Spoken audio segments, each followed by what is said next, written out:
Today's the mental health work.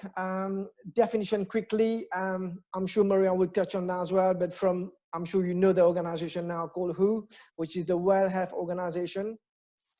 And it really defined mental health as a state of well-being in which every individual realizes his own potential, can cope with normal stresses of life, can work productively and fruitfully, and is able to make a contribution to her or his community. So a very important definition there for mental health.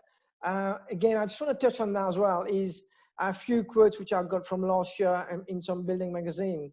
The first one is mental health has emerged as one of the construction biggest health and safety concern. And it's not just construction, because I know we have people who are not in construction today, but it is transferable to all discipline as well.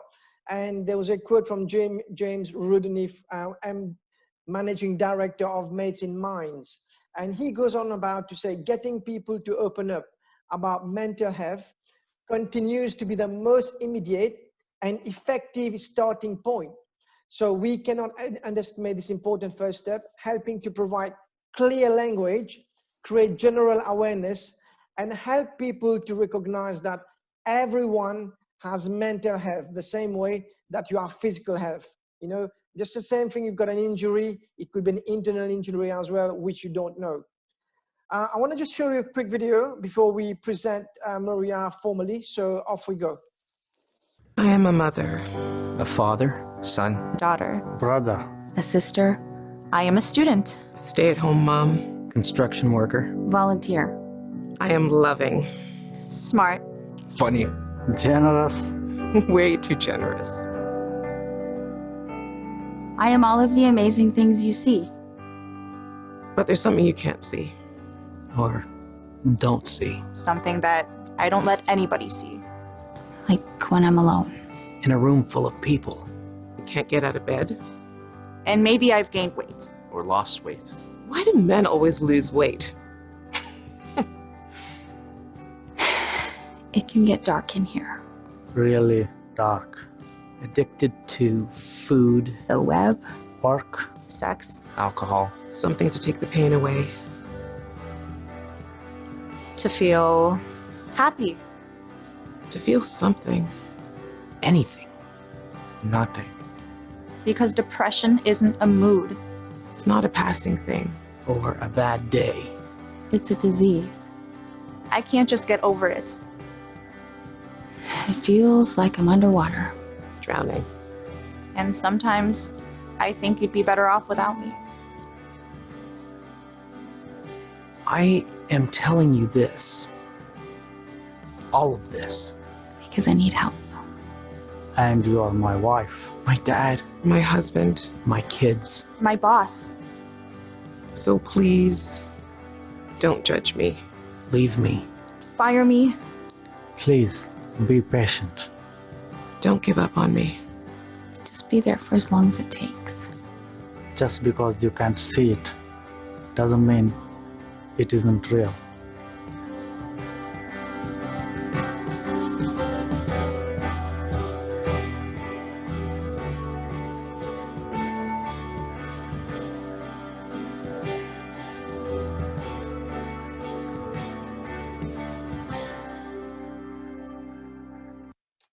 Okay, so I want to obviously, that's a small surprise for the presenter.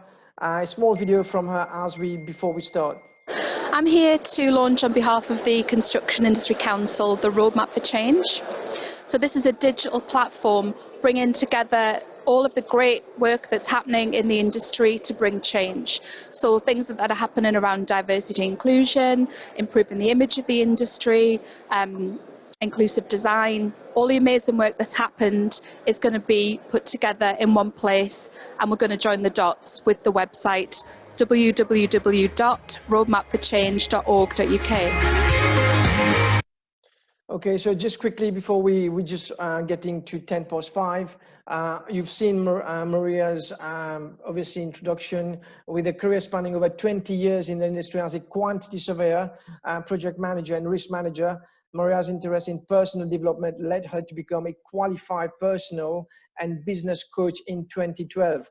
Maria is passionate about bringing positive and lasting change to the industry, and launched Construction Coach in 2014, working with SMEs and micro businesses to grow themselves, their businesses and their people through coaching and training. Maria won the first women in construction category at the 2016 Nottingham Post Women in Business Award, and her online course for the Chartered Institute of Building on ethics and compliance in construction came highly commended at the 2017 MEMCOM Award. To influence change, Maria is also the chair of the Construction Industry Council. The video I've just shown you as well now is London for the East Midland, and a non-executive director on the Construction Industry Council National Board, chair of the CIC Diversity and Inclusion Panel, and also a member of the BRE Global Panel. Maria was also awarded the British Empire Medal in 2019 as part of the Queen's Birthday Honours List for the services, or for services to diversity and inclusion in the construction industry. Just to obviously finish off, Maria as well, she's a very current active member on podcasts. So if you have an iPhone or any other device where you can connect, you will be able to get Maria's podcast. She's already done about 12 episodes in terms of, so if you're driving and if you're bored, we can't drive at the moment, I know, but if you still want to, if you're washing the dishes or doing the gym, you can definitely get into those postcards. So thank you very much indeed. I can't thank enough Maria for being here today, for her time, for effort, for collaboration, and for taking time from the UK to give us a time. So I'm just going to be over to you now, Maria. I'm going to stop sharing and then for you to share. So everybody, can you put your hands up, please, for Maria to be with us today as well. Excellent. Thank you, everybody.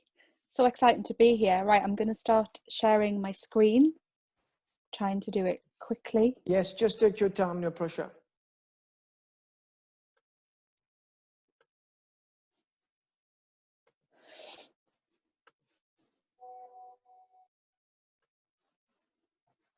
Okay, so hopefully everybody can see my screen now. And I'd just like to say welcome to everybody. I'm so excited to be here on the call, on this webinar today. And here's a photo of me in Mauritius. So I've actually been to Mauritius. I visited about 11 years ago, and I went on a trip with my friend and had an amazing time. And I can't wait to come back again in the future and hopefully meet some of you as well. So Anil, thanks so much for inviting me today. And just to give you a little bit more background, so as Anil said in the introduction, I started life as a quantity surveyor and went on to become a project manager. And I think what really led me to becoming a coach was actually my experience during the last recession. So I don't know if any of you were sort of working around that time. I think it was like around about 2009 when the recession hit last time. And I just saw a lot of negative behavior in the industry. We know that there's low profit margins, and that can sometimes bring out the worst behavior in people. There can be a lack mentality, there can be unfairness. And we also have a tendency to go through these boom and bust cycles as well. So when things are going great, everything's fine, everything's positive. But when things are going down, that's when, you know, these sort of negative behaviors can come out. So I had coaching myself at that time, and that really helped me to understand myself, to understand my values. And through going through that process, I realized that I actually wanted to help the industry in a different way. And that's when I started to think about how I could bring positive change to the industry. And I started Construction Coach in 2014, working mostly with the small businesses and individuals who want to change the way they're thinking, and they want different outcomes as well. And now I feel like now I've got this opportunity. So with all of the industry experience I've got, with all of the coaching experience and the knowledge, I feel like I've got an opportunity now to bring all of that together and to really help the industry through, you know, the next few months and beyond, basically. So yeah, I'm very excited to be here today talking to you. So as far as the webinar is concerned, I mean, I know that everybody is experiencing different things right now. So even though we're all going through this crisis, we're all seeing it from different perspectives. So some of you may still be working at home during lockdown. Some of you might have been furloughed. I know I know a lot of people over here have. My husband has. He works in construction. He's been furloughed at the moment. Some might even have been made redundant. Maria, just a quick one. When you say furloughed, what do you mean? Okay, right. So we have a furlough scheme over here that the Chancellor announced about a week after we went into lockdown. And what that means is that companies can, it's called furlough. So it's spelled FURLOUGH, and it means that they can put their staff on furlough. So it means they don't make them redundant, but they can't sort of do any work for them. So they could do CPD, but it also means that they can get their wages covered as well. So people have found that they can put people on furlough, and it means that they're still covering 80% of their wages, and they don't have to make them redundant. So I'm not sure if you've got something similar over there. But like I say, not yet, but something okay. something I'm sure we will be able to implement at some stage in our country as well. Yeah, because I think different economies all over the world are sort of looking at how they can support people. So yeah, I mean, you may have you may be struggling to keep your business going through this. There may be some business owners that are on this call today. You might be thinking about how you can lead your teams and your organization through this crisis. People working at home might be struggling with childcare. All of a sudden there's homeschooling and trying to juggle doing your work and doing the homeschooling as well. I know has been a challenge to a lot of the people that I know. So I think what I'm saying is that everybody's going through different experiences. Some people are, on lockdown on their own. Some people might be with their families. We're all sort of different. So when what I'm going to talk about in this webinar is mental health and well-being from these different perspectives, basically. But I also want to give the opportunity as well to pause, reflect, and reset. So I think there is an opportunity to, think about how things were before, to reflect on where you were before, and to reset and think about what you want for the future. So I'm going to take you through a series of questions to sort of help you with that. And I've also included some tools and resources to help people as well. And I'll encourage people to put together an action plan. But also, and I've curated some resources at the end of this, and there's some hyperlinks in the presentation as well.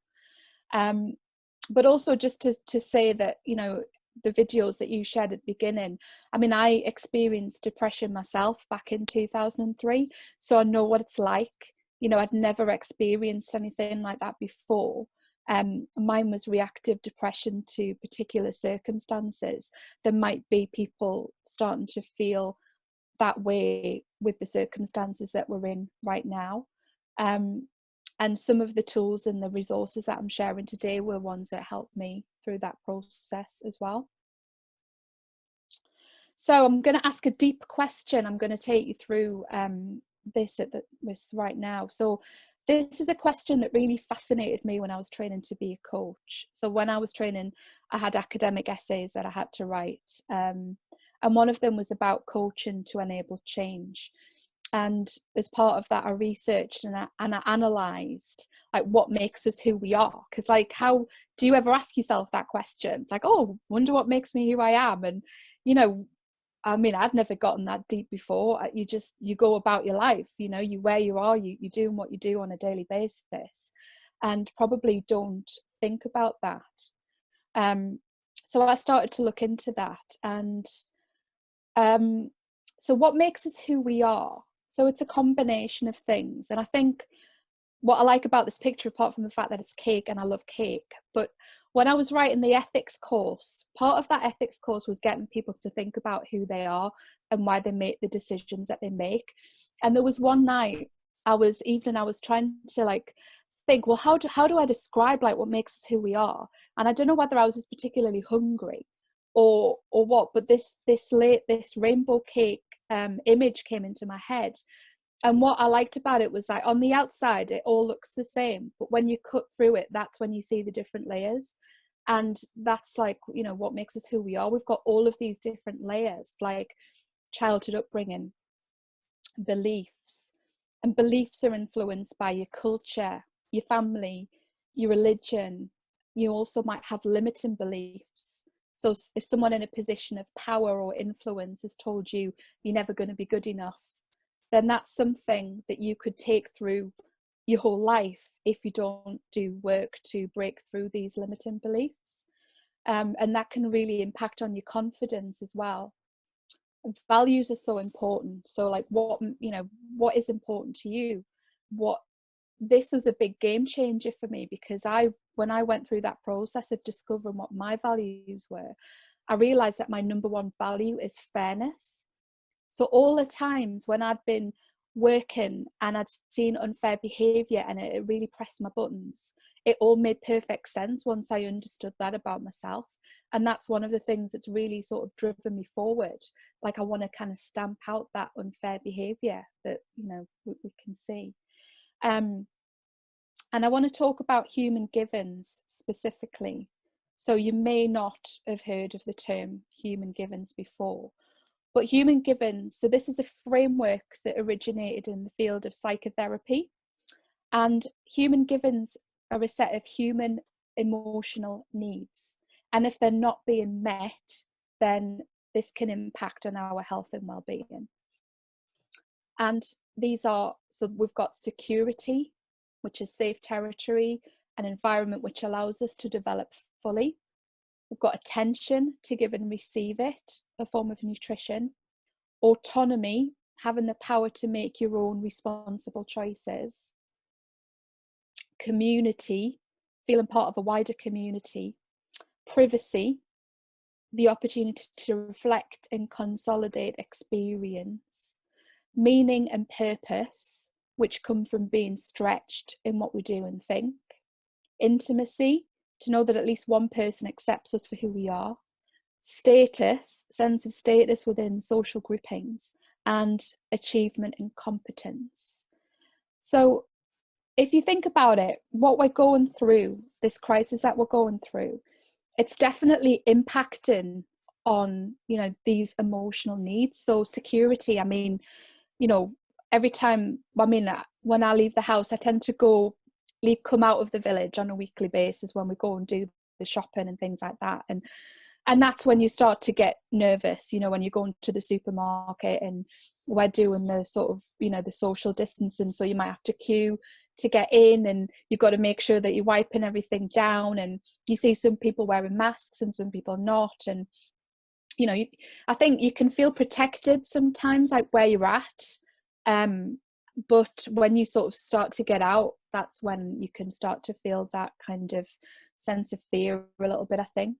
And also things like autonomy, so having the power to make your own responsible choices. Well, like who would have ever thought in a million trillion zillion years at the start of 2020, you know, you had all of this everything on LinkedIn, like, oh, 2020, you know, it's going to be amazing, it's going to be awesome, 2020 vision. Like, you just could not in a million years like think that this is where we would be.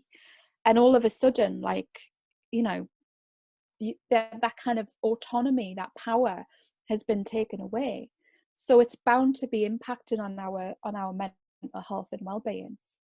Community, you know, the only time that I really see people is when we do the clap for the NHS at 8:00. So our National Health Service, every Thursday you clap at 8:00, like people come out of their houses, and that's when you start to sort of see people.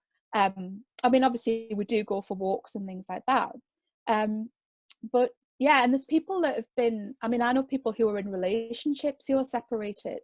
You know, I'm seeing people having dates online and things like that, which is just really, really tough. So it's only human nature that we are experiencing challenges with our mental health and well-being right now, given what we're going through.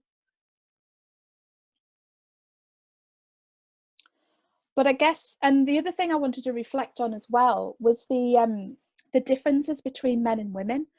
And I just wanted to go back to one of the videos that you played earlier, because I mean, I don't like to generalize too much about the differences between men and women, but I do know that women do feel that they can talk, you know, they'll talk to their friends, they'll express emotion easily or more easily. I mean, you know, that's kind of how we're programmed. You know, we will talk to people, we'll work through the feelings and we'll let them go. But I know it can be different for men. Like they feel like they can't show their feelings, they can't show emotion. You know, I think there's a certain sense of programming that goes into how men think, how men should feel, how men should act. And I mean, I did a podcast, one of the podcasts was with Simon Blake, who's the Chief Executive of Mental Health First Aid England. And he talks about the importance of being able to talk to somebody. So on that video that you showed, you know, with the guy asking his mate, how have you been?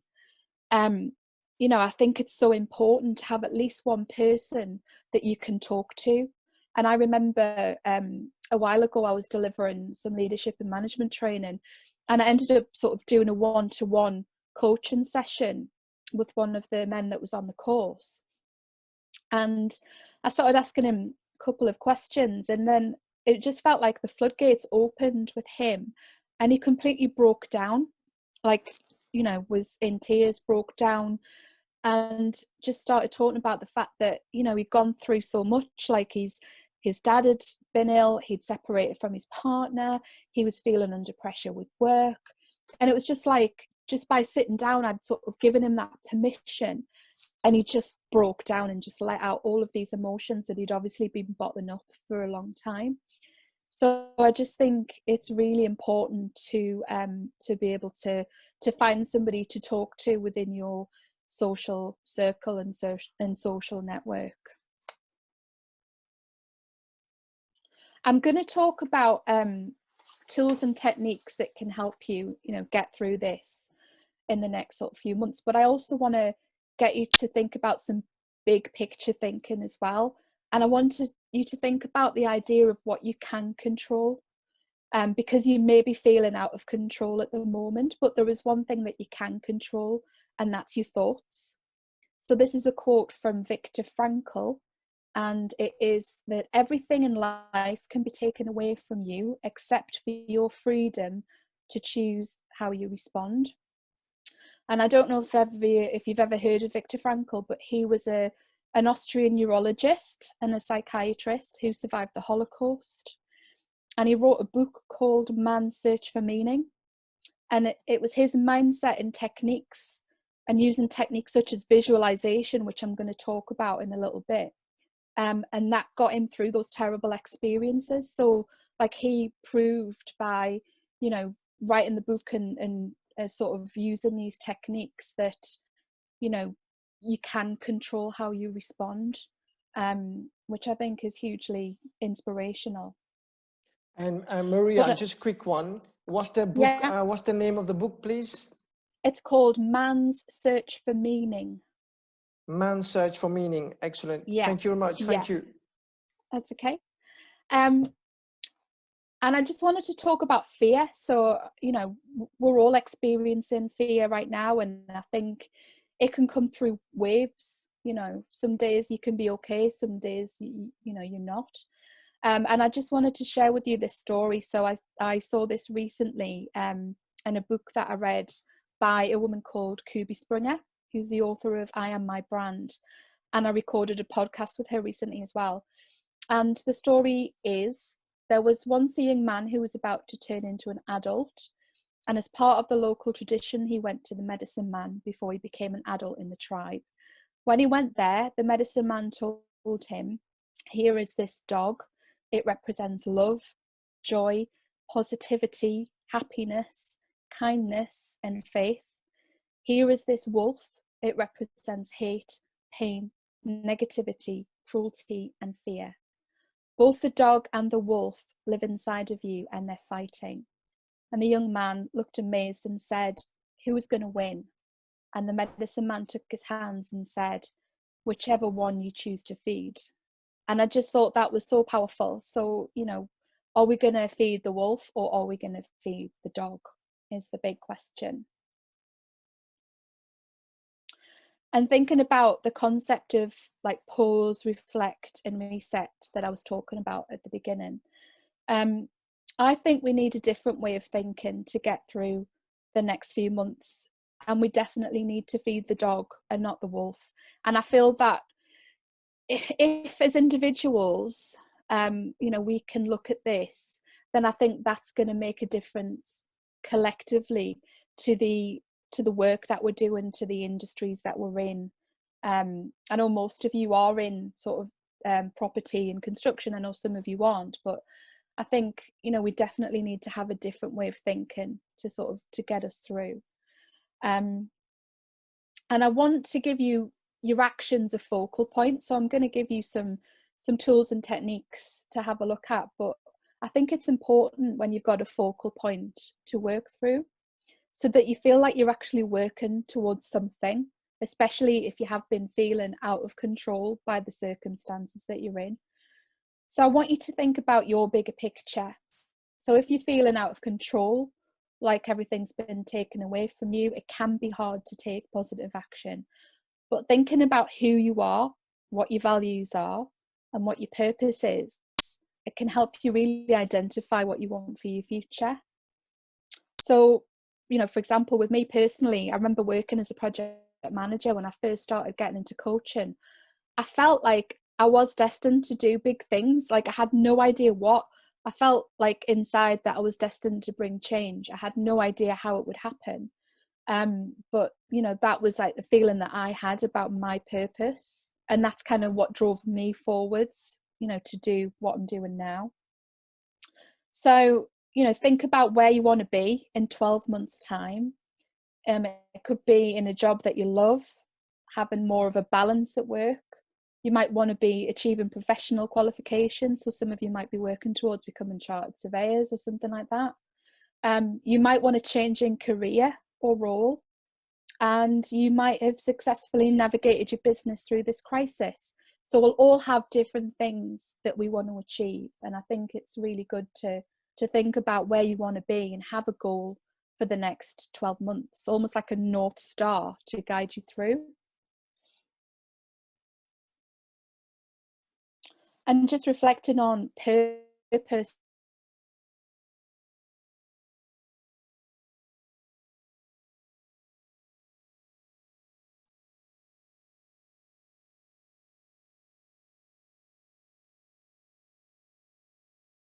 I've recorded, but also there's an amazing guy called Simon Sinek who's written a book called Start With Why.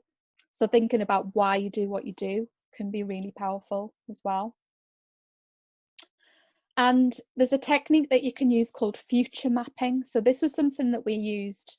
So when the Construction Industry Council, they did a strategic review about 5 years ago, and we were thinking about, you know, where do we want to be in 10 years time? What do we want to be doing? And this technique is the one that we used called future mapping. So it's a technique to help you think as if you were already there. So it's about like transporting yourself to 12 months and thinking, well, you know, I am doing this, I have achieved this. So you're thinking about it like you're already there. And then you look backwards from the future and imagine how you got there. And it's much more powerful than if you're starting from this position here. It might be really difficult to see what the future could be like because there's so much change around us right now. So I think if you try and transport yourself into the future and cut through what we're experiencing now, then that might really help you think about where you could be in 12 months' time. But also I think it's good to reflect on where you were before. So sometimes thinking about what you were doing before might help you think about what you don't want to do in the future. So you might end up with a stop doing list, which is what somebody, you know, talked to me about the other day, and I thought that was really good. Like, what were you doing before this happened that you really want to stop doing? You know, did you have balance? Were you burning out? You know, how hard were you working? Were you getting to see your family, your friends? Like, if you think about your emotional needs? Were your emotional needs being met before this crisis? So this is, you know, the opportunity to reset and think, well, what do you want to be different, like moving forwards? And what is the best possible outcome for you at the end of this crisis? So if you think about where you want to be in 12 months' time, like where could you be at the end of this? Like what actions and goals could you set for yourself to get through the next sort of 2 or 3 months, so you've got some sort of North Star to guide you through?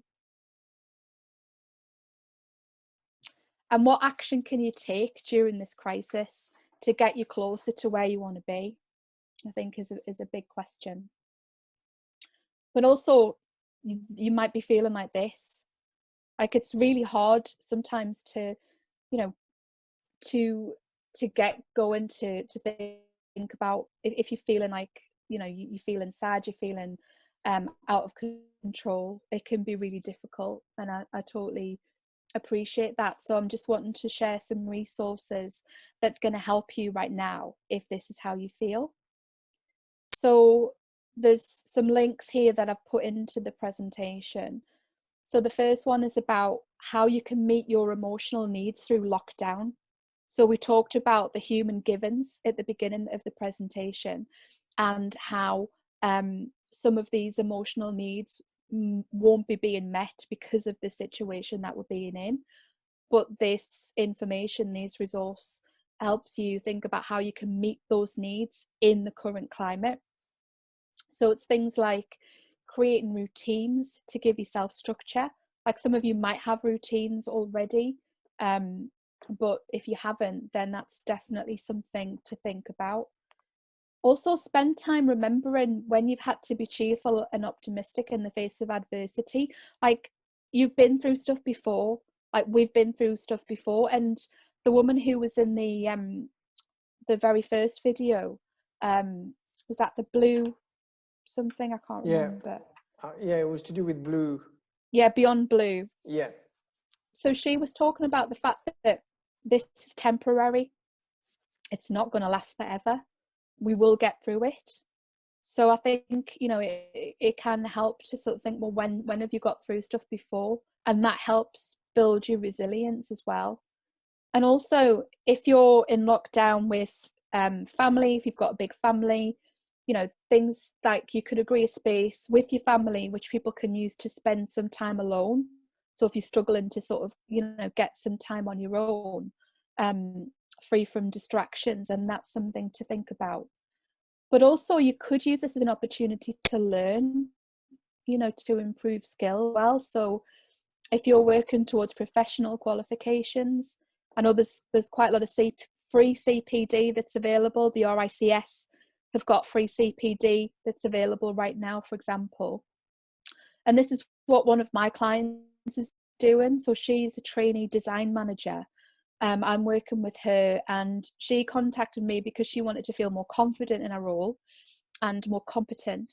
And what we're going to be looking at now is what she's been put on furlough, so she's not working right now.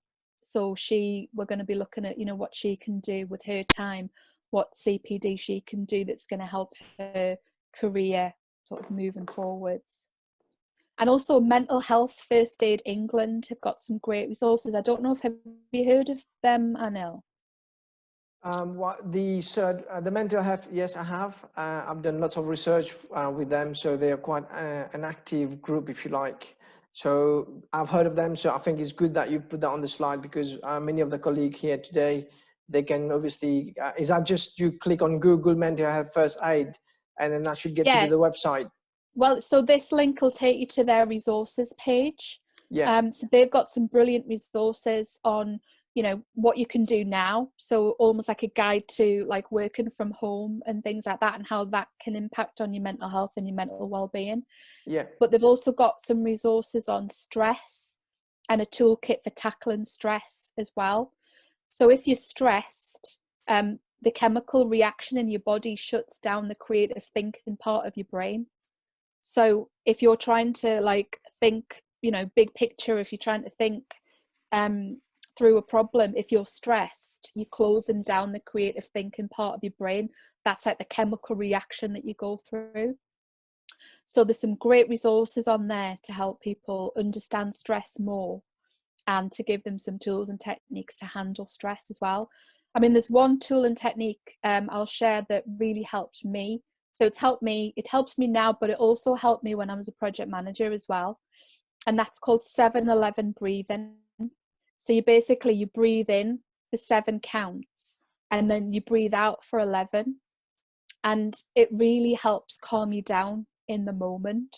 So if you're feeling stressed and anxious, if you take yourself off somewhere and just do that 7-11 breathing, it'll really, really help you in that situation.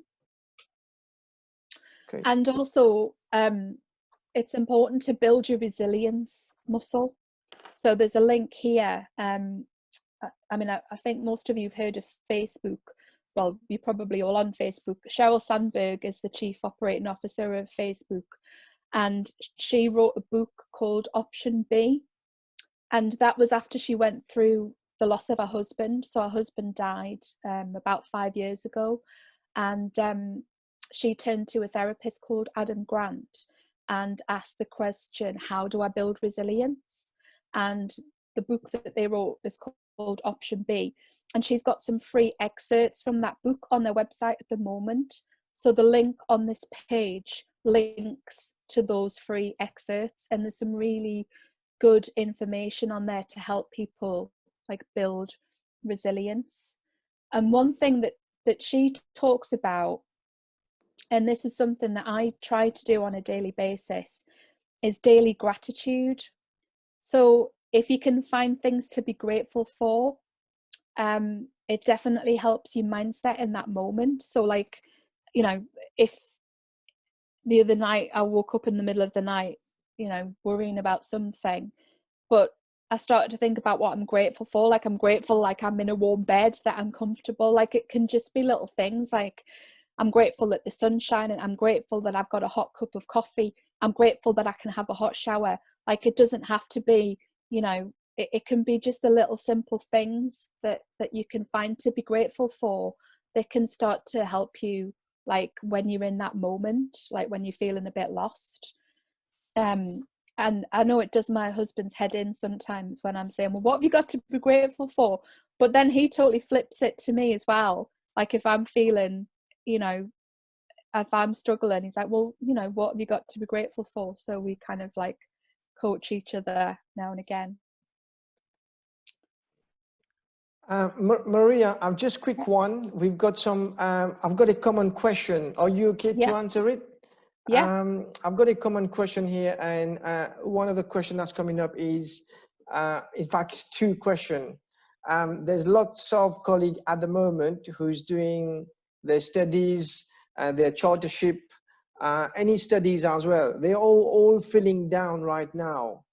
How do they get back on it in terms of saying, yes, let's do it? Because they're binge watching TV, especially in Mauritius, there's lots of Bollywood movies. So you keep, you know, drowning on those movies.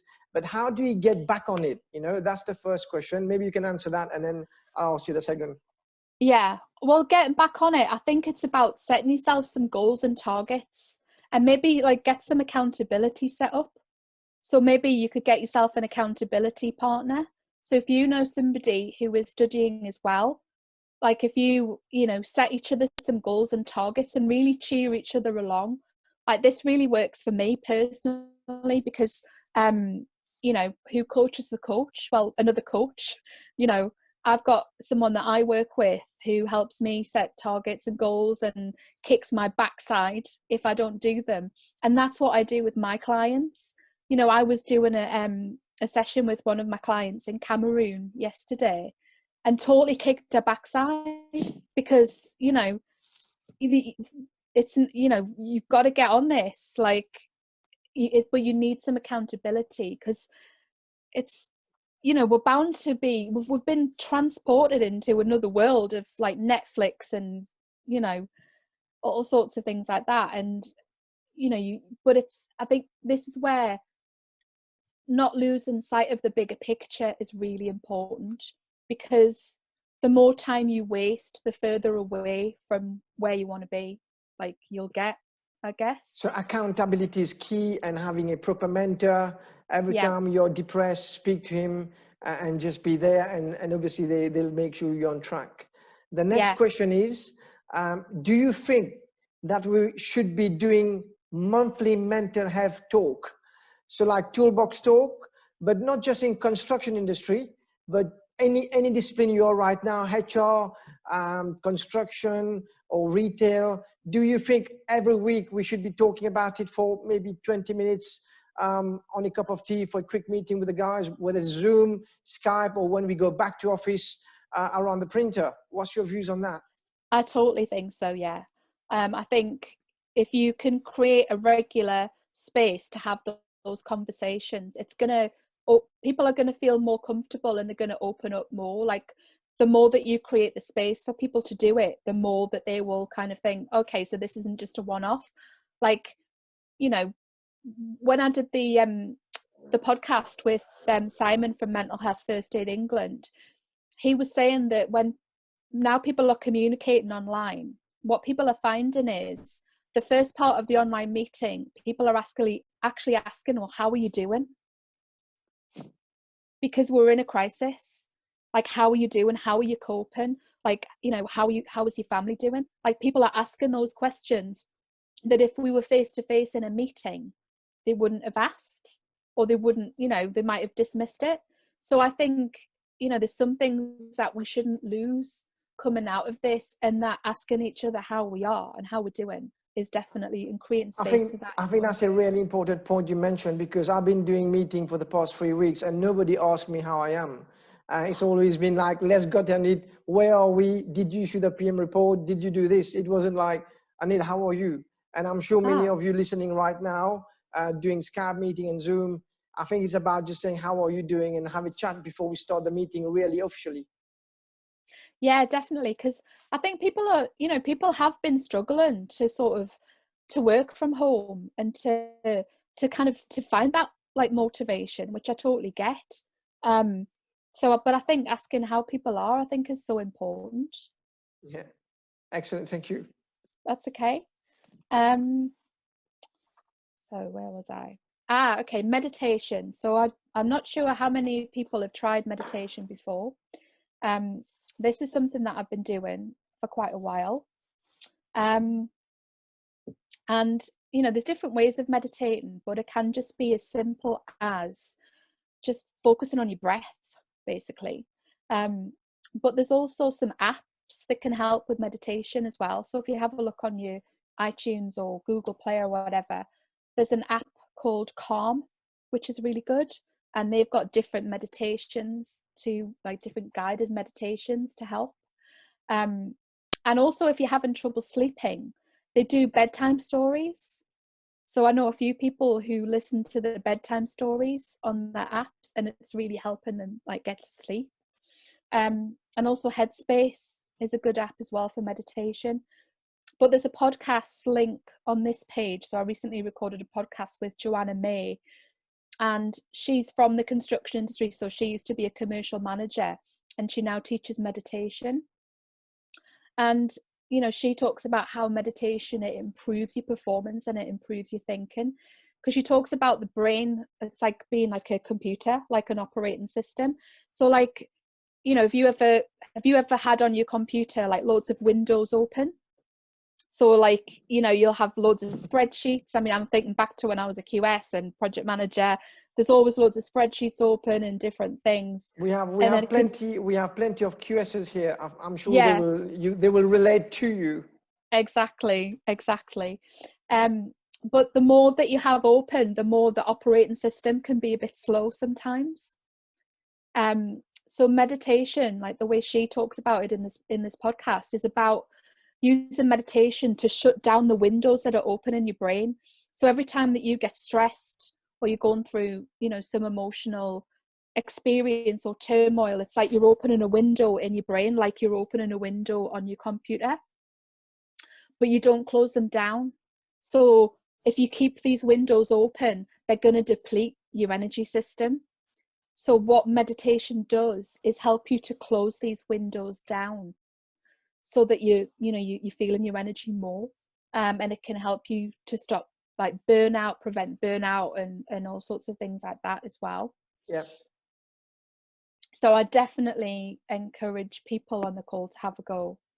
And the other thing is journaling. So I had this question like about a couple of months ago. It was one of those random waking up at 3 o'clock in the morning questions, like, do men journal? And what I mean by journaling is like, getting a notebook and writing down your thoughts and your feelings and what you're experiencing. Because this is something that I do, and I know a lot of women who do this, but I didn't know many men who did it. And I actually Googled the question, do men journal? And I came up with an article by a guy called Ollie Aplin, who wrote a piece for The Guardian, and he's actually produced a journal for men called the Mind Journal. So I reached out to him to record a podcast, and he's got a really moving and inspirational story. So his mother committed suicide when he was like in his early 20s, and his mother had mental health problems like the whole time that he was growing up, and I think she'd attempted suicide 2 or 3 times, and I think he'd sort of found her, but this final time she succeeded. And he just went, he kind of shut down. Like his way of coping with things was just to shut down and block it out, and he couldn't talk about it. And I think he was in university at the time, and then 2 or 3 years later he had a mental breakdown. So basically his mind and body said, right, you've got to deal with this. And he started going for therapy, but he really struggled to talk about how he was feeling because he'd been grown up not to talk about it. Like he'd been told, don't tell anybody.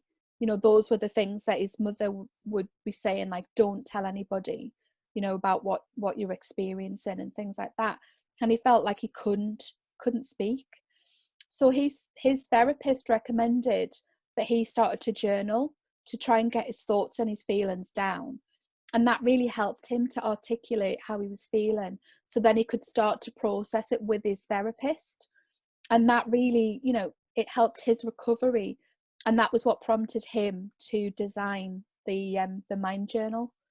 So, if there's any men on here who've never journaled before and they're thinking of doing so, then have a listen to the podcast and check out the Mind Journal as well.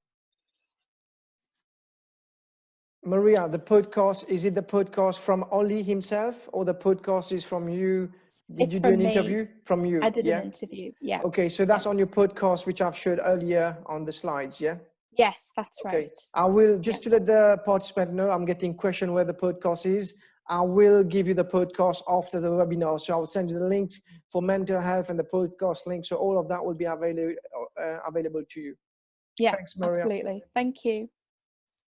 So what I want to talk to you now is about visualization. So I mentioned this a bit earlier when I was talking about Viktor Frankl. So visualization. So basically neuroscience shows us that we can take back control of our minds. And there's a lot more and more research being carried out into the brain and into neuroscience. So it's shown us that we can take back control of our minds by rewiring our brain's pathways to make lasting positive changes to our lives. And there's an awesome book that I recommend in the resources section called The Source by Tara Swart. Like the way she explains neuroscience and how the mind works is awesome, and it's easily understandable as well. Could you mention the book name, please, again? Yeah, it's called The Source. Source, S, is that S? O-U-R-C-E, Source. Okay, The Source. Okay, yes. Yeah. I'm just putting that on the webinar chat for everybody to obviously have a look at it. Perfect. So looking into the concept of neuroscience and how you can rewire your brain for change. So your brain cannot tell the difference between what is real or what is imagined. And visualization is a performance enhancer. So our brains interpret the imagery we create in our mind's eye as fact. And this has been proven when they've done studies on athletes.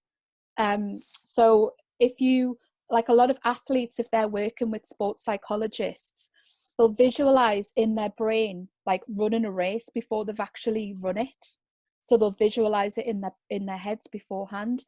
And what they found is that when they like put sensors on the brain, it lights up the same parts of their brain as if they were actually running the race in the first place. And this is something that the England football team looked at, you know, when they were going for the World Cup. They worked with a sports psychologist, and she got them to visualize taking penalties and things like that. So, you know, top performers are using these techniques, top business people are using these techniques. So I would definitely, you know, get people when they're thinking about their future to bring in visualization and start visualizing where they want to be. And research shows that visualization creates new neural pathways in your brain to help you achieve your vision. So it's such a powerful tool. You know, I would definitely, and I've used this with my clients as well. So one of my clients last year, so he's a business owner. He does like, you know, ceilings and partitions and things like that. He was struggling with his cash flow last year. So we'd set targets for his profit margins and for his turnover. And it was getting to, you know, a few months into the year, and he was kind of becoming a little bit despondent because he was thinking, well, if I don't convert these numbers, if I don't convert this pipeline, I'm not going to achieve my end target. And he was getting despondent, and I was like, right, okay. So what I got him to do was to create another spreadsheet and get him to look at that spreadsheet where everything was turned green. So everything was green on that spreadsheet, so he could visualize achieving those targets and how it felt, because it's about sort of creating that sort of imagery in your brain and those feelings that get you psyched up. And that helped him. So he smashed his target last year, but he also smashed his profit margins as well. So like using these techniques, like they really work. Yeah. And I think it's important to have to have an action plan. So the GROW model is something that we use in coaching. So GROW stands for goal. So you've got what's your goal? What's the reality of the situation? What are your options, and what will you do? So I guess, you know, how can you think outside the box here? So what can you do within the environment that you're in right now that's going to take you closer to where you want to be? And this is something that I did with my client yesterday. So this woman that I'm working with in Cameroon, she's got a construction business in Cameroon. She's really passionate. So we're talking about vision.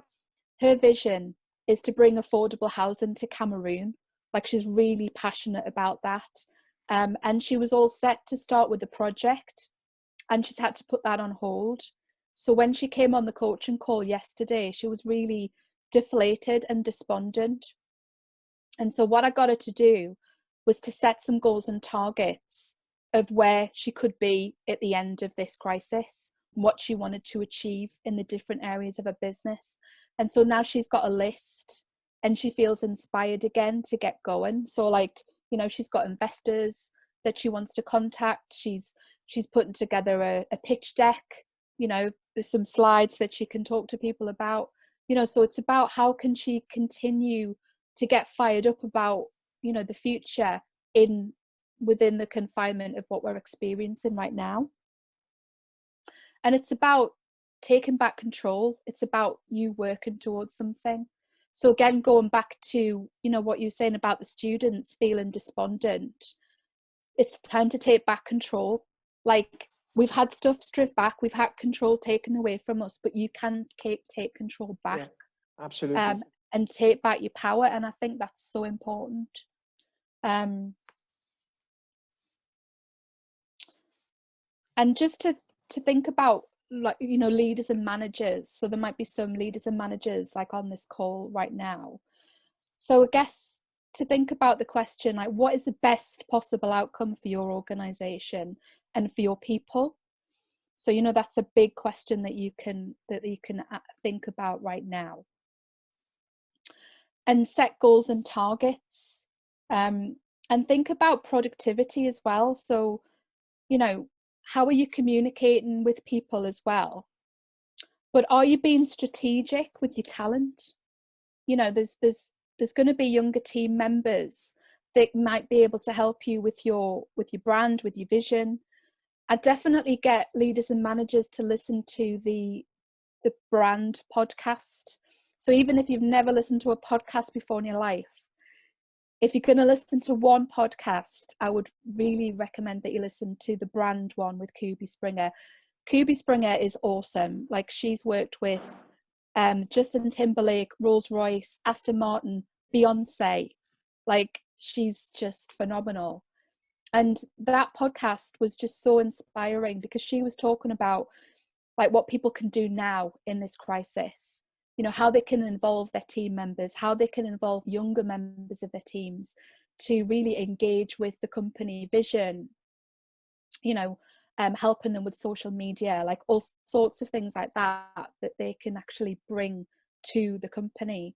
So I think now more than ever, it's about using the talent that you've got to the max, and really sort of, you know, set some goals and targets that everybody can get behind and feel part of. Yeah. But think about how can you grow your people through this crisis? So like, you know, how can you, you know, can you get people doing training courses? You know, can you encourage them to do some CPD? Like, think about the talent that you've got and the talent that you're going to need to come through this. How can you develop those people right now to like, so that they're like primed, ready for when we can, you know, hit the ground running again. So I think, you know, that's super important for leaders and managers to really think about that. And also, there is inevitably going to be difficult conversations that managers and leaders need to have with people. So what I will suggest is, if anybody wants to email me, and feel free, you know, to sort of pass information on, I can send them like a PDF from some training that I've done. So I wrote a training course for some clients, and that included managing difficult conversations. So if anybody wants any additional resources, then I'm happy to send them out if that's going to help people. And thinking about business owners, so if there's any business owners on the call right now, like, what is the best possible outcome for your business, like, you know, at the end of this crisis? And have that vision, you know, visualize the outcome that you want. You know, that's what I'm telling my clients at the moment, is to really use that sort of mindset and think about your purpose and your brand. So, I mean, I'll talk about the UK for and some of the clients that I'm working with. So there's a lot of small businesses in our industry in the UK, and there's a lot of competition, and quite often you can get caught up in a race to the bottom on cost. So it's all about the lowest price. But I think that there's an opportunity, if you are going to reset, if you're going to reflect and you're going to think about the future, there is an opportunity to really think about your purpose and your brand. So when I was reading the book about purpose and, you know, recorded the podcast, I think we can sometimes forget what our purpose is all about. But purpose in our industry is about people. You know, we create spaces for people. You know, we create amazing spaces for people, and we're sort of doing that. You know, you've got people in the industry who are creating amazing spaces for people to live, to work, to drive on, like, you know, the infrastructure. You know, we create these spaces for people, and I think it's really about tapping into the purpose of why we do what we do. Like, that is our purpose. We create space, you know, for people to live, work, school, study. You know, that's what we do. And brand is about the emotional connection with your clients. So what can you be doing right now to really still keep emotionally connected to your clients? So I would definitely think about that as business owners, because that's what's going to set you apart from your competition. Like if you can work strategically on your business right now to set you apart from your competition, then that is going to make you more sustainable in the future. And that brings me on to sustainability. So like I recorded a podcast with Richard Threlfall, who's the global head of infrastructure for KPMG, and he'd been to Davos, and Davos is where the World Economic Forum come together every year and have their annual conference. And he was saying that everybody at Davos this year was talking about sustainability. Now, this was in February, just before like the crisis really took hold, but everybody was talking about sustainability and climate change. And he showed me this graphic, so there's a baby shark that's COVID-19 that's just about going to be swallowed by, you know, the economic outfall of COVID-19. So if we go into recession, you know, you've got this bigger shark that's going to eat COVID, and then there's an even bigger shark that's waiting to eat the next one, which is climate change. And we can't lose sight of that. So, you know, I think it's important to remember that we are going to emerge from this, but if we can emotionally connect with clients and talk about the importance of sustainability, sustaining the planet for the future, then sort of stand out from their competition because they're focusing on that agenda. So I think, you know, that's definitely something for business owners and leaders to think about. And again, you know, put together an action plan. So, you know, what goals can you set for yourself in the next 3 months to get through the crisis and work towards, you know, your 12-month goal? Maria, just a quick one on action plan. Yes. You know, action plan is been there, and it's not really something I have done myself, and I'm sure many colleagues listening to me as well.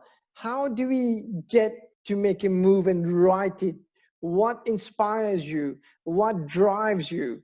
Because it's always like at the back of my mind, yeah, it's an action plan, it's a to-do list, so it's fine, I just put it there. But how can we make a move on it? Okay, so an action plan is different to a to-do list, right? In the sense that, like, there'll be some things on your to-do list that you don't really want to do, but like an action plan, what I mean here is, like, what do you really want? And if this is something that you really want, how can you break that down? Like, how can you break it down into chunks of action that you can take? So if I want to say, for example, like I'm launching my first online program in the next couple of weeks. Yeah, that's a goal that I've had for a while. But what I've had to do is break it down into action. So that action is, you know, to do that, I need to write some words, some copy that people can read to feel emotion, to think that they want to work with me. I need to record a video for my landing page. I need to do some social media around it. Like, it's about thinking about what you want to achieve and how do you break that down into actions that you can take to work towards that. So it's just about, you know, breaking it down. But also, I think it's important to develop the right habits that's going to help you achieve that as well. Because there's a book that's on the reading list that I've put together called Daily Standards. Well, no, it's called The 10-Second Philosophy by Derek Mills. And he came up with the concept of daily standards. So what he said was, just having a goal doesn't cut it. You've got to have standards that you set for yourself that you're going to achieve on a daily basis to help you work towards that. So if you set yourself a goal that you want to run a marathon, but you sit on your sofa every night eating cake, you're not going to get any closer to running the marathon. You're just going to eat lots of cake. So if you set a daily standard and say, right, okay, so I'm going to go out training every day or every other day, and I'm going to train and I'm going to start with a couch to 5K. That's what I'm going to do. I'm going to get the app. I'm going to download it. I'm going to do it. if you start to set those daily standards, then you'll start to bring in habits that are actually helping you get closer to where you want to be. Yeah. And also there's another powerful question called, so again, this is linked to sports and the Olympians. So the Olympic rowers who won the Sydney Olympics many years ago, they developed a question that they kept asking each other, like, will it make the boat go faster? So every action that they took collectively asked right, if we're going to do this, are we going to make the boat go faster? So if you're going to watch a Bollywood movie, then you ask yourself, is that going to make my boat go faster?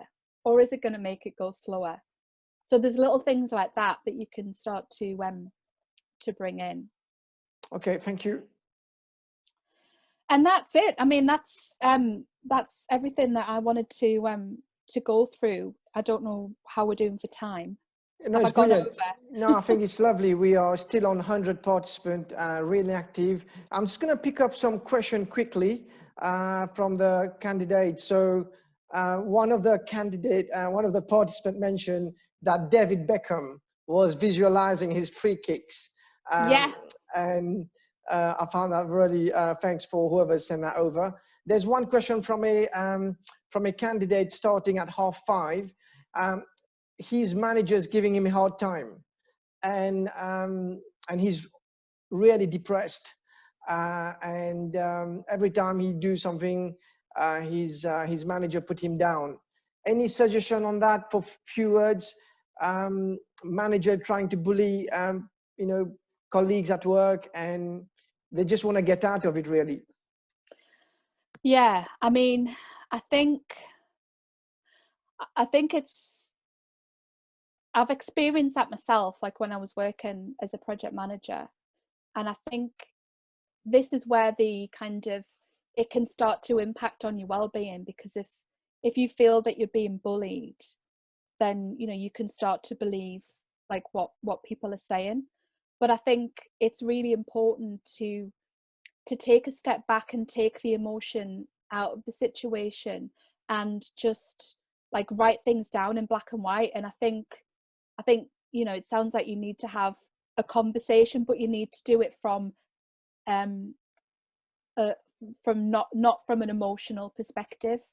So you need to be really clear and really kind of write down how you feel, and I think writing things down without any emotion would really help, because you need to have that conversation, because that's not acceptable behavior. And I don't know if there's, I think there's a starting point. You have to have that conversation. All right, thank you. I've got another question. This one is really tricky one for you. You talked about if someone is down, they need to speak to someone, to speak to the mentor, and talk about accountability. I've got a question from one of the colleagues. What if the mentor himself is under isolation and suffering from the same issues? Typical Mauritian question. Well, I mean, is there somebody else that you can talk to? Yeah, I would be talking to somebody else, and and encouraging that person to speak to somebody as well. Like, have they got somebody to talk to? I mean, I don't know. Do you have any like helplines over in Mauritius that people can talk to or anything? Yeah, I mean, we are working on it. And I'm sure today will be one of those where we will definitely take all your advice on board. But yeah, we will definitely. They are, a helpline, I must say, but it's not been fully kind of advertised and marketed every minute on the TV. But I just want to put on quickly the next one. There is a participant who said that he can relate to exactly what you're saying. When he was younger, he lost his mom, and exactly the same way. So he's going through that. And I just want to take one more question from that before we move on to a common question. There's a question from one of the colleagues based in the UK. When you were in depression yourself, back in 2013, 14, did you have an action plan put in place to help yourself get out of it? I actually had counselling and she helped me like take actions to help me get out of it. So yeah, I had counselling, and that really helped me. So she would set me goals and little things, little activities to do that helped me like to start to get out of it, basically. Okay, and action plan. Okay, thank you. So I'm just going to move on to anything on to finish off on your slide before I move to mine, Maria. Yeah, so I just wanted to look at the resources that I've got on here. So the first thing is a brief plug, I guess, for an online. So I talked about an online coaching program. So I'm launching my first online coaching program in a couple of weeks' time, and it's called Rich Thinking for Uncertain Times. And it's based on a lot of the content that we've been talking about today. So that opportunity to pause, reflect and reset and think about the big questions. And that will include sort of weekly videos, workbooks. There'll be an online group coaching call every week, and also the opportunity to work as a community. There'll be an online community as well. So there's a link there that people can click on and find out more information about. There's the link to the podcast as well, and some recommendations for some of the podcasts, and some of them I've mentioned in the presentation. I think this is where my slides go a bit funny. Recommended books. So I've put links to the books that I've mentioned as well. Yep. Fantastic. And the apps, Calm and Headspace, they're the names. But also I've put one on about how to deal with grief and bereavement through COVID-19, because I mean, you said that one of your colleagues has passed away. One of my clients, he lost his uncle last week to COVID-19. And he's really, their family's struggling because they can't come together to grieve. So there's a resource here that just, gives you some help and guidance as to, how you can get through that. So I just wanted to include that as well. So that's everything from me. All right, thank you. I'm just going to move on to my slide. Everybody, can we have a big round of applause? Hands up if you can, please, for Maria from the UK. It's been amazing. I'm just going to share my screen. There are a few questions on that side and some survey. So just bear with me, okay?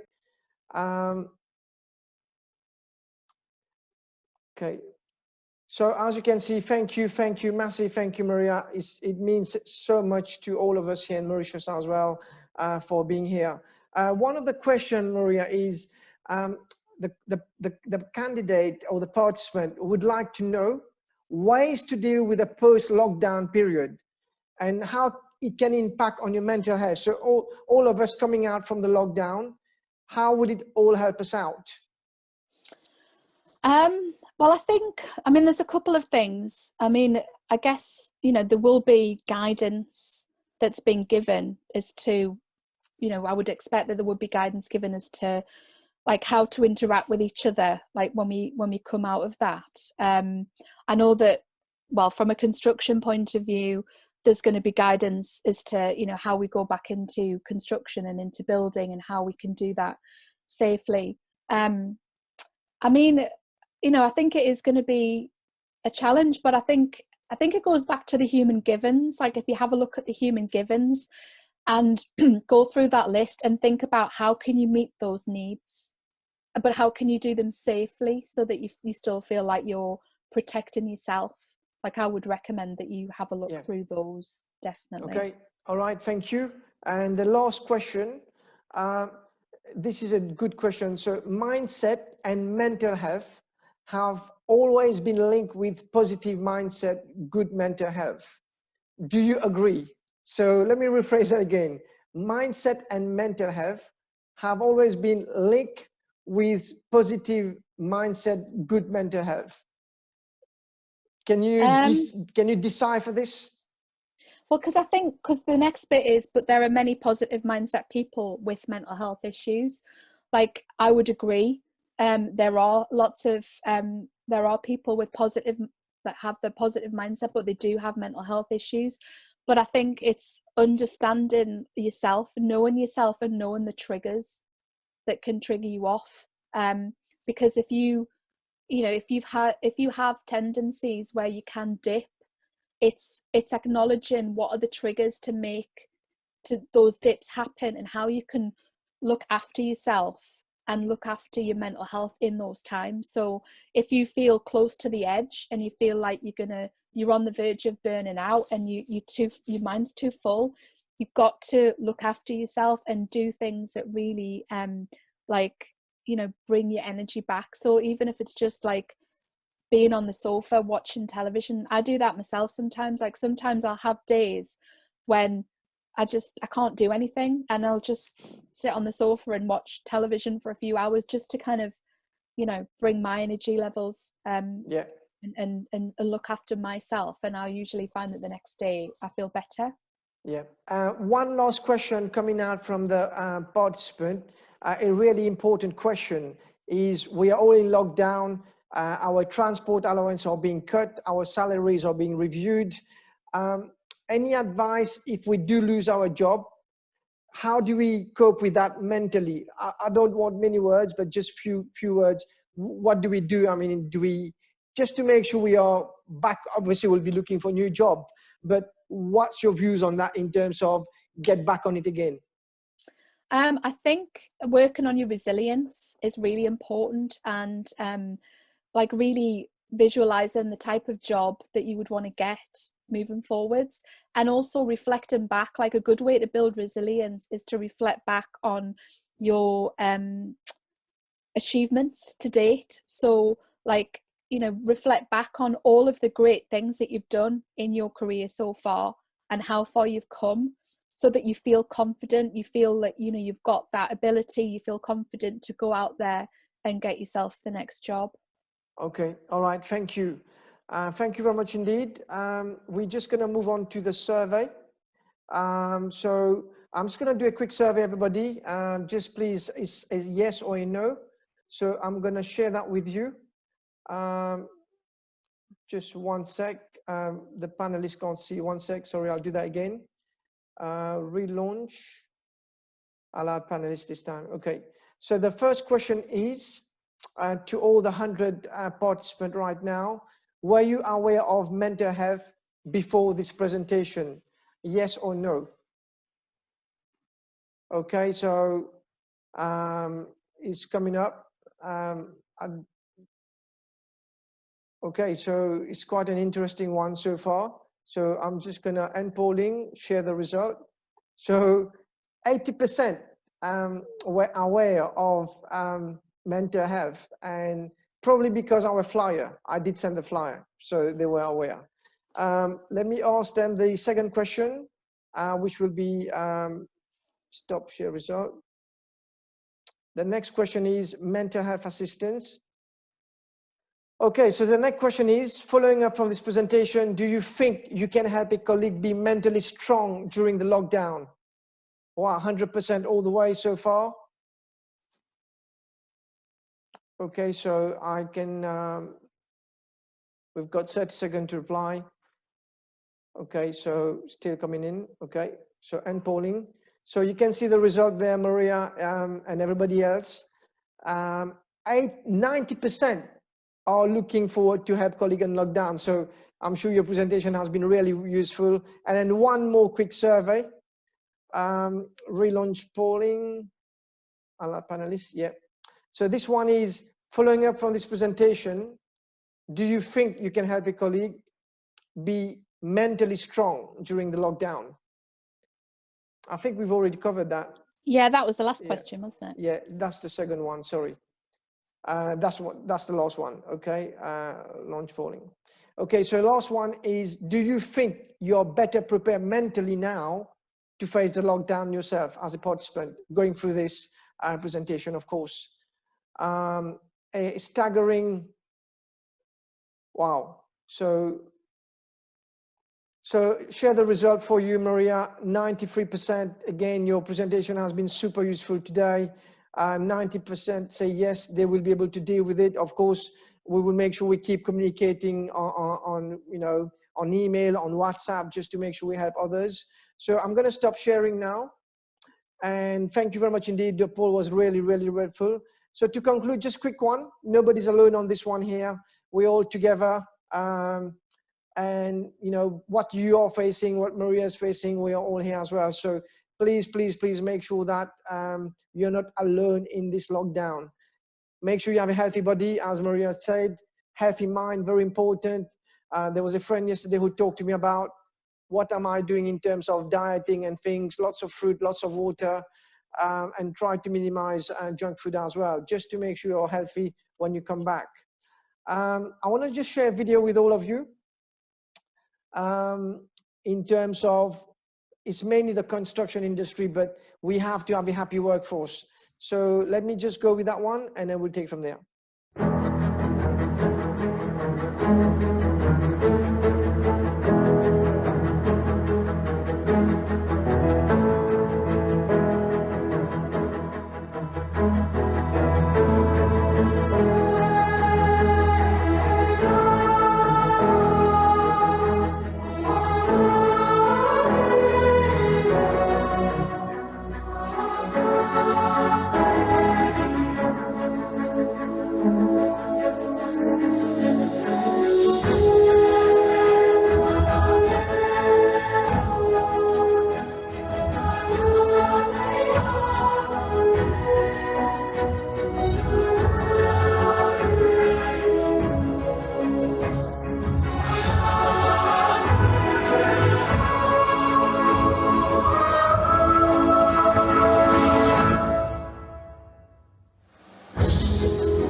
Okay, so that's just a video quickly just to obviously share that with you. Further reading, I'm sure Maria's mentioned about 3 books, which we'll send you on the slide. Maria, did you read that book? Have you come across this one? Yes, I have. Yes. Yeah. Yeah, definitely. It's a good one. I love this book, and this book is written around a model that Dr. Peters have developed called chimp management. And there's 2 types of chimp in an individual. So it's really funny, but at the same time, very informative and very encouraging, and has helped many people understand themselves and learn how to work with their emotions. So many questions has come through about what are we going to do after lockdown. It's about getting into books and reading and find out a bit yourself. It will change the way you see and go about things. Absolutely. And the last book which I found, Maria, is really the one I've been reading for last year. It's a small book, and we talk about physical health, but not so much about how we are feeling, which you talked about today, Maria, as well. With lots of practical advice, this lively, accessible guide explains why we have emotion and what can influence them, covering everything from friendship, social media, and bullying to divorce, depression, eating disorders, right down in lockdown. This is an essential book for young people, but also for young kids. It touches about mental health for kids. Like our kids, they could be anything from ranging from 2 to 3 to 15. Very, very important to everybody here as well on the platform. So finally, thank you. We have the future of real estate, the CPD coming up, few CPD coming up as well. And I'm sure Maria will join us in future CPDs as well. So everybody take care, be safe. Please put your hands up for Maria. Really appreciate all your hands up here. She's in the UK. And Maria, we can't thank you enough. Seriously, we can't thank you enough from Mauritius to give your time and effort. Just any final word of advice in the lockdown before we conclude, Maria, to all of us here? I think it's just remembering that we are like, you know, how much we can help each other and reach out to people and, you know, just support them, support each other as best you can, basically. And if you've all been on this call and you've all like been motivated, then go on and motivate each other. Okay. Thank you very much indeed, everybody. I think we've covered all your questions. The CPD will be for 1 hour and 30 minutes. Maria's presentation was really entertaining, so you've enjoyed it as well. I can see Maria. So it's 6:30 right now. So the certificate of attendance will be 1 hour and 30 minutes of certificate of attendance. So please email me if you want a certificate of attendance, and then we'll send you back, and also we'll send Maria's slides with the books, and also the link for her program coming up. Did you say you're launching in about 4 weeks' time? No, it's launching on the 4th of May. 4th of May. Yeah. And that's an online program. Yes. How do we go? Do we click on it, subscribe, and then pay from there? Yeah, so there's a link where you can express like an interest in joining. So yeah, if you want to find out more, you can click on the link. So, but thank you so much to everybody for being here and sticking on here as well. So thank you so much. I've really enjoyed it.